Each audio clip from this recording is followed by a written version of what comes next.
And he's, there's a lot of folks on the left saying that this bill is now going to kill people.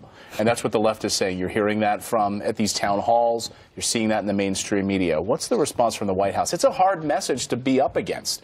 To play defense against that kind of messaging, what's the plan? It's such an outrageous and untrue quote message, as you put it. Look, it's easier to jeer from the cheap seats than come up with a message of your own and be honest about the facts.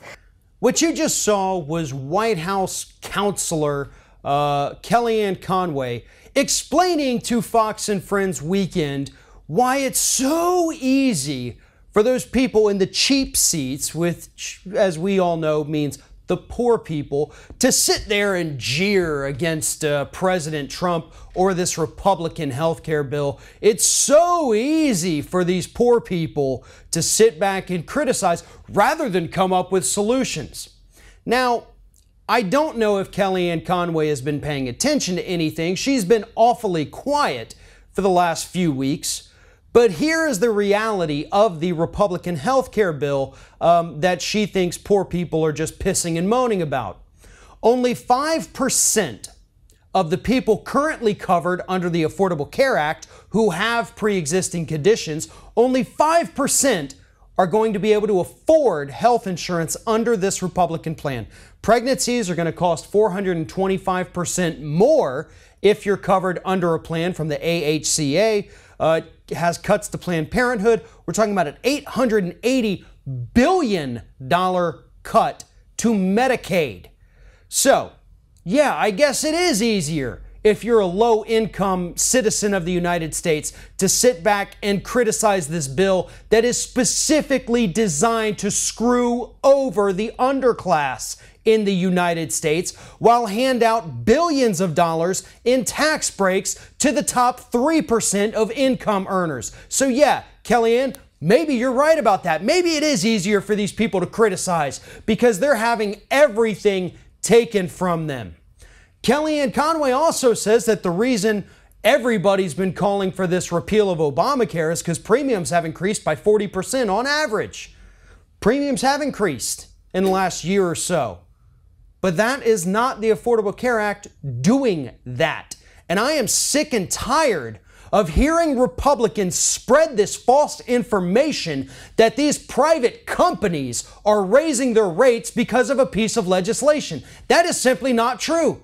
That's not how the Affordable Care Act works. That's not how it's ever worked. Private companies are raising rates because they can.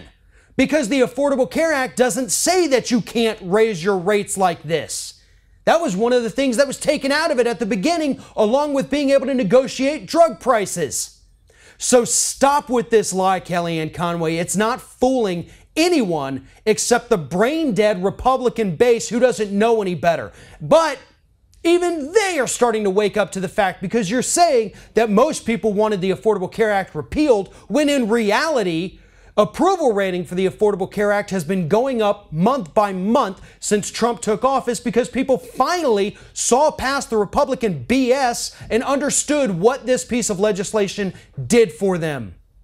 But now your party's taking it away, or at least attempting to. I know it still has to go through the Senate, but keep in mind this is the same Senate that approved Jeff Sessions as Attorney General, so I have no faith in the Republicans over there to make this bill slightly better. We do have a couple of warriors in the Senate who are going to fight tooth and nail to prevent this thing. Bernie Sanders, Elizabeth Warren. I know Sheldon Whitehouse has been out there on it. But it's still probably going to pass. And Trump will sign it. And so Kellyanne Conway can get all sad and mopey about these mean old poor people in the United States. But just remember, those are the people who put your boss in office. And those are the people who, if they're still alive in 2020, are also going to vote him out. If you like this video, make sure that you like, comment, and share, and most importantly, subscribe to our YouTube channel. And if you want to help support Ring of Fire, go to patreon.com/TheRingOfFire, become a monthly patron to help support independent progressive media.